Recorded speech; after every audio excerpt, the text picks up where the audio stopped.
The Florida Podcast Network, the voice of Florida.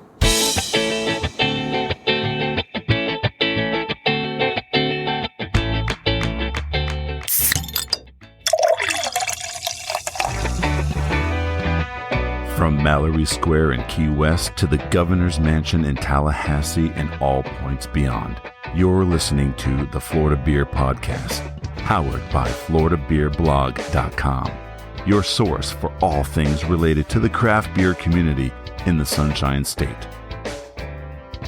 And now your host, Dave Butler. Welcome back to another episode of the Florida Beer Podcast, powered by FloridaBeerBlog.com. This is Dave, your host and author. We are back with episode 155 and part 2 of our conversation at High Springs Brewing in High Springs, Florida. Hopefully by now you are booking a trip there, not too terribly far from Gainesville. I'd probably say about half an hour or so to the rest of the Sippin' 7 Ale Trail that Alachua County has. But we are going to be chatting with the second half of our conversation with co-founder Kiffin Ayers. He's also the head brewer, and his brewer is Evan Ekasala. Couple things for you. First of all, obviously, you can hear the rain. It happens. It's okay. It's all good. I like it. It gives a little bit of color to the conversation, and most of the awnings were made of metal, which is pretty cool. But the second thing is, with this conversation, we are going to be talking a lot of the legal ramifications of a lot of the laws that are affecting Florida's craft breweries and how those laws tend to not really work for the craft breweries and in a lot of ways tend to work against them.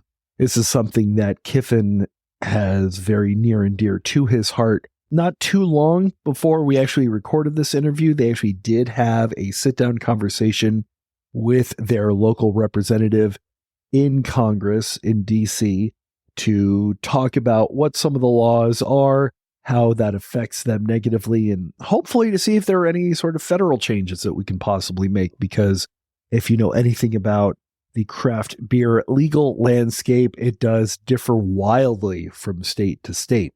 And so it's some of the stuff that we spoke to Kiffin and Evan about. Definitely very passionate about those because at the end of the day, that is something that will affect their business.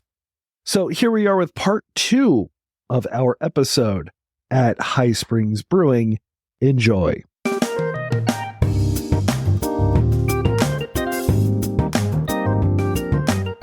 So who are the people that are coming to High Springs Brewing? Is it mostly High Springs residents? Is it mostly people that are coming up from Gainesville that are interested in the craft beer? Or do you get a lot of, tourists, people that are going north or south down 75? Good question. A lot of our, data that we're seeing and kind of as we're trying to understand those questions shows that we're kind of about 55% of kind of locals and regular. So in that 55 to 60% regular folk locals, and then the other percent would be, folks from Gainesville or the passers-by that are coming into High Springs either to dive the caves or to just hit the springs for the day. And with High Springs being a world-renowned diving spot, you have a unique set of folk that come here, and as well as the people that come on the day-to-day to just paddle down the river. We got the tourists too, but we've got some loyal locals that come through here. And some of them almost every day. So awesome. So with the locals and that are here, what is the beer of High Springs? If you really were to take a look at what sells, what moves, what people genuinely want, what kind of styles are they going for? So I would say it definitely started out almost, I wouldn't say 100% like light beer, but it was very light beer centric. And that's why we decided to do a Kolsch and an American wheat as one of our flagship options. But since people have become more familiar with it, it's definitely changed to guy who only would drink Kolsch or whatever is drinking wheat heavies and stuff. So that's pretty cool. Yeah, I definitely agree with that. the Kolsch has been surprisingly the 3-to-1 anything else. But as a gateway beer, it's helped to create a foundation for people to trust the beer that we produce, and so when they're more willing to try something new. And I find, when I go and look at certain brands, I know based on the brewery what I'm going to expect. And I feel like building that, either that trust or distrust, really comes from the products that we allow to be served, and the things that we introduce and the format that we introduce it. And that Kolsch has really provided an opportunity for people that come in looking for a light option. And one night early on when we were open, we had a Rausch beer on tap. Yeah. And somebody came in, what's the closest thing to national brand? And so I was like, well, at the time, Kolsch was really all we had. I'm not even sure if we'd had the American wheat yet. It was I early. think that came later, yeah. So I had him sample it, and then he was kind of asked about the Rausch beer, and then he didn't drink the Kolsch, and he pounded 4 pints of the Rausch beer. And so you never know what somebody is going to want. They're going to come in because they're timid and they're looking to get what's familiar. But then they might have a beverage that they drink at home in their private space, but then they come out and they don't know what. But then when you embrace them and you make them feel comfortable, then they're like, let's explore this phenomenon that is craft beer. And I've recently begun thinking about craft breweries, and we're like museums. And you come in and it's an exploratory experience where you're getting things that are unique, because here's a collection, the spectrum of beer that throughout history, a place might have a beer, or it might have, maybe a couple, depending on their proximity to somebody else. Like Cologne, for example. Right, exactly.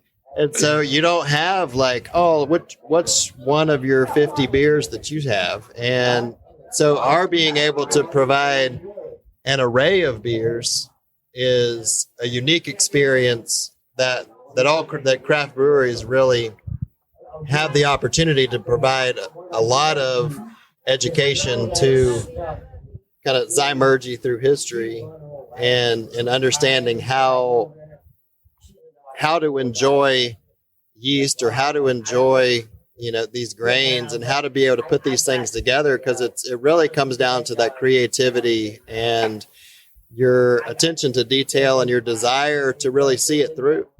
And we see some folks that really get in a hurry, and it's not something you can hurry. You can't rush it. No, not at all. I'm surprised that somebody pounded the rough beer. I would assume that would have fallen flat. Yeah, he must really like. To me, Rausch beer is always like a good ham sandwich, like a Black Forest ham sandwich. He must really like that. And I only eat one ham sandwich at a time. I was going to say, are there any other beers that have surprised you on how well they hit? Something that you just wanted to brew for yourself, and all of a sudden it has exploded. I think the red eye rye that we have, it's a merge between an Irish red and a rye IPA, and it lands at about 8.5%. And the way that the malt and the hops and the way that it just cooperates with itself was something that we made because it was something that we wanted. And the reception to it, where there's almost anger at times when it's not available. And so we have a variety of beers. It's like when you have a limited number of taps, but you make, 40, 50 different styles of beer, you can't have them all on at the same time. So there's going to be somebody angry at any given time. Sure. And now the red eye gets made in a larger volume, but I make one barrel at a time, so that can prove difficult sometimes for Gotcha, that's amazing. Yeah. And so you've been around for almost 4 years. I know by the time this episode is released, you will have turned 4, but we're coming up on your 4-year anniversary. Are you amazed and surprised how far you've come and what you've been able to do in those 4 years? Or is it all just going according to your James Bond villain-esque plan? I think 50-50. Like, I would say that I'm not surprised that, the first opening day, like the grand opening weekend was insanity. Like, we ran out of beer and we had to have distributors hotshot us kegs and stuff like that. And we were kegging like crazy, like in the cooler, like just doing the crazy. And that was our soft opening. Before we even opened, we were questioning our thoughts. We were like, no, we got this. And so I think there was a level of stubbornness that was like, I think we can figure this out. Yeah, that's like, all right, we try to identify it. But I feel like there was, in order to, as we were learning the system, that, to fill up the tanks the first time, and kind of as we were identifying the weaknesses in the equipment that we had at the time, and being able to, it was requiring us to brew 15 hours in a day as we were learning the equipment. Now we're half that, and it's a lot easier to do. And so our endurance is different than it was when we opened. And so I think there's some elements that we're from, it's like, I can't survive on 15-hour days brewing. This has to change. And so I got part of down that, to like 6.5, 7. Yeah. So part of having that mental requirement of like, these things have to change in order for these other things to make more sense. But that also comes with getting to know the system, how it operates, what it can handle. 100%. And yeah, no matter if you go buy a brand new Premier, you're still going to have quirks. So it's like, especially when we're starting off a little more modest, it's like there are quirks to be. And what's next? Distribution? Question mark. Yeah, we're looking at evolving the 3-barrel system, into a 7-barrel system, and finding kind of our equilibrium in the area, and being able to even catch up and match the demand that we currently have in the tap room, and being able to then, once we're able to identify our local demand, and being able to have the production and canning, and being able to do that, then we can explore, distribution related activities. And I think out the door canning is going to be a big hit when we get our canning line, just because of where we are, the springs, and people going out on their boats and whatnot, it's floating. So I think that seems like the first hurdle. Gotcha. And I know that you just had a conversation yesterday, obviously for today's recording, about trying to help make that a little bit better for Florida's craft brewers. I know you're excited to tell that story, so I'm interested to hear how it went. Absolutely. We had the opportunity to meet with Kat Kamek, and wanted to share with her some of the hurdles that all of Florida breweries, and any brewery in America that is struggling with self-distribution related needs, and being able to see who can we begin to network with, who can we partner with, what are the processes that help move this forward. Because a lot of our position on it is, if we're in a local context and we're being impeded by an arcane rule that before Prohibition, we were on the world stage, being America being a migrant place, we had beer from other places, German, and we had all these other beers, and then Prohibition happens. And if any of the mom and pops and small local places would have just been suppressed in that economic desert, and if you weren't able to pivot then you didn't survive Prohibition.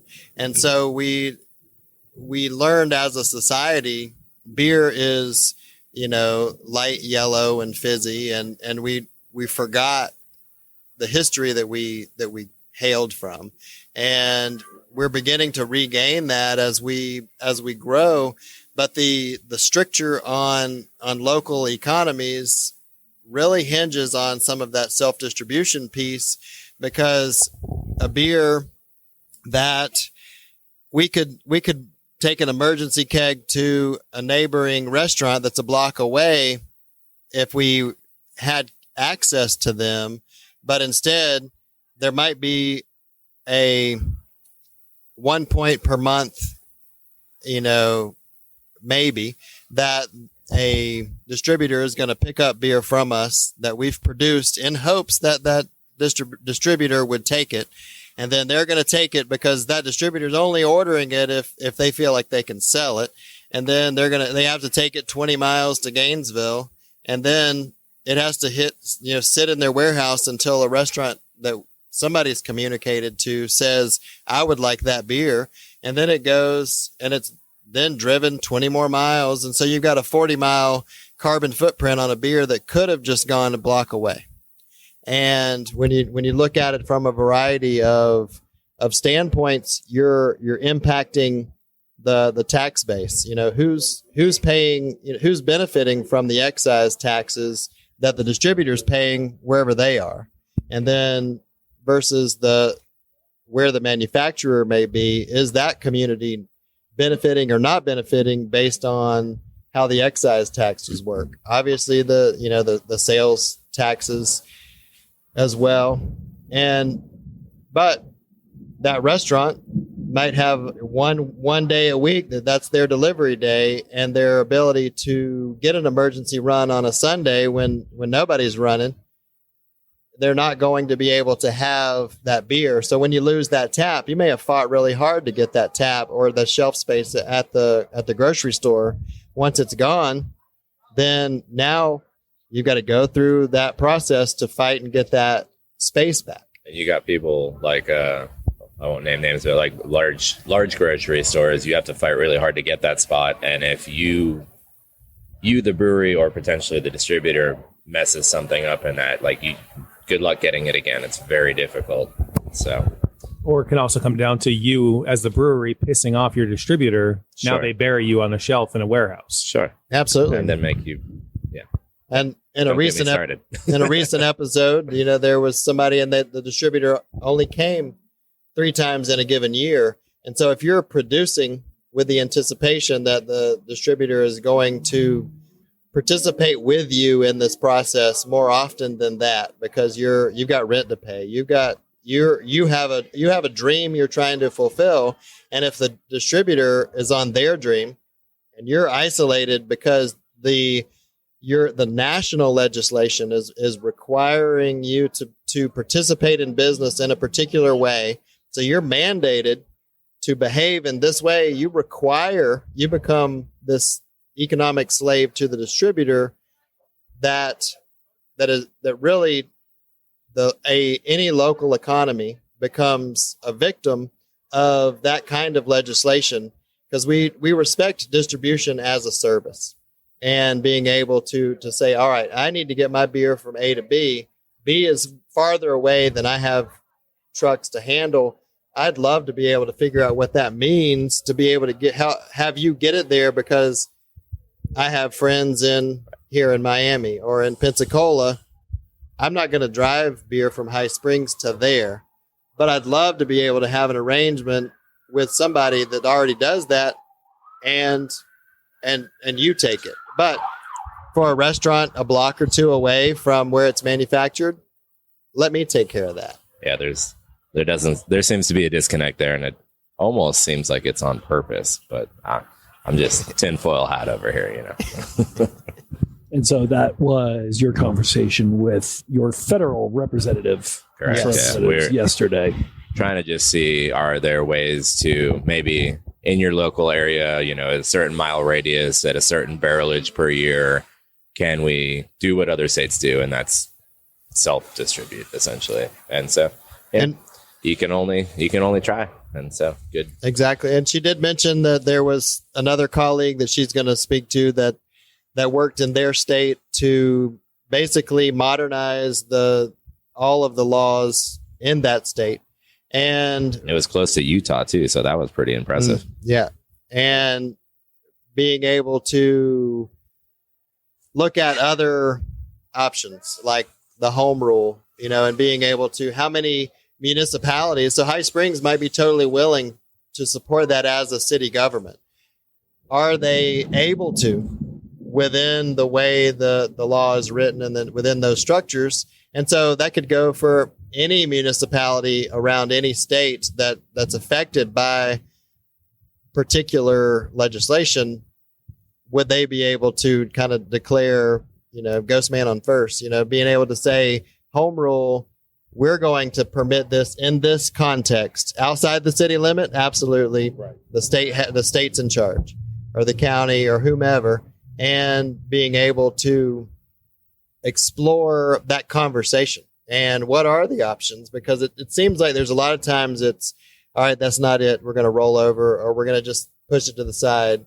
And, a lot of folks that are put into positions that are like, I don't want anything difficult now. It's like, well, that's why you're there. And when local economies are impacted, when we thrive, we provide jobs, and we then provide more taxes to then grow, to provide more jobs, and then to provide. And so the cycle of our growth is directly commensurate with jobs and taxes and all of the pieces that we want to see occur and happen and flourish for the community to grow.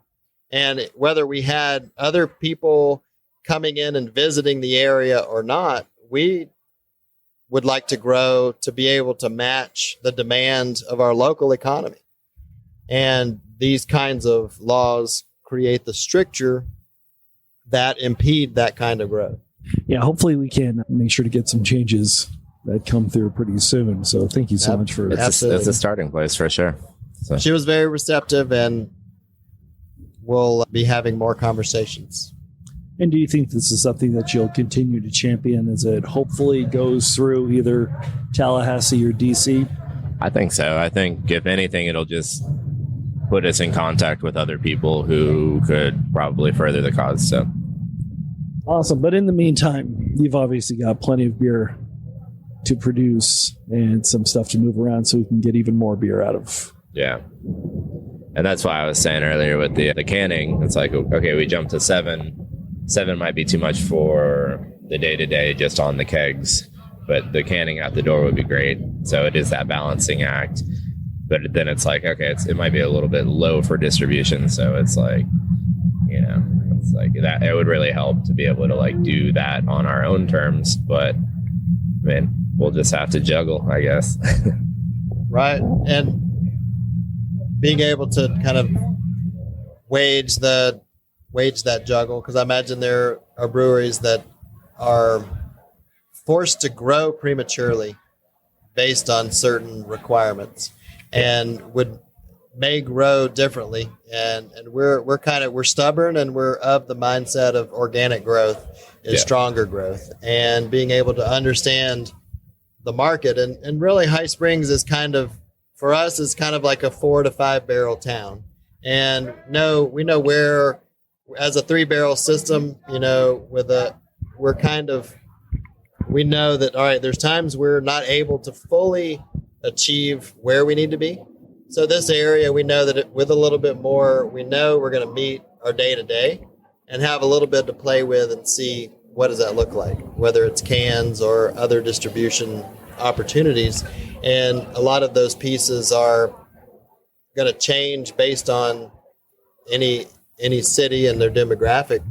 But having the opportunities to say, okay, we can produce this. We know we have access to the local restaurants and the convenience stores, and we know we can take care of this area. We're not trying to say that other restaurant or other places can't choose the beers they want to have as an array of choices.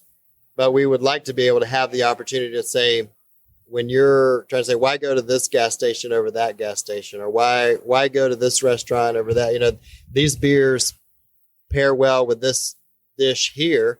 Let's go over here for the, and so as an ability to be able to work within a local context really is part of our growth model. So it'd also be really great to stop answering that question. Like, why can't I get your beer at my restaurant? And I'm like, how long do you have? How long do you want me to rant about this? Exactly. We've had people that currently don't sell beer that have said they would love to have our beer, and they would get taps and sell beer if it's our beer. And Interesting. And being able to have that relationship with people that they're willing to do something because you have that relationship. Otherwise, it's not something they're wanting to participate in. And I think that's probably a common reality. Awesome. Well, hopefully the reality will be changing for you pretty soon, and you'll be able to stop answering that question because people will be able to get High Springs Brewing wherever they want. That'd be great. But awesome. We're like Evan said, we're stubborn. We can hold out a little longer. I thank you both so much for your time. I do appreciate it. Absolutely. Thank you. So there we are. Great couple of episodes. Great interview. Great conversation that we had. And it's one that we've been hoping to and trying to get on the podcast for many years now. And I'm happy that we were finally able to do it, which is awesome. We will be back again next week with some more great craft beer content. We got a lot of stuff coming from a lot of places. And so we've got a lot of really fun episodes that are coming down the pipeline for you. If you want to know when those episodes get released and who's going to be featured on them, by all means, follow us on social media.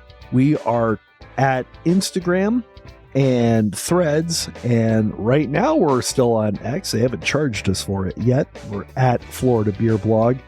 We are FL Beer Blog on Facebook. You can also email us at floridabeerblog@gmail.com or head straight to our websites, floridabeerblog.com and floridabeerpodcast.com.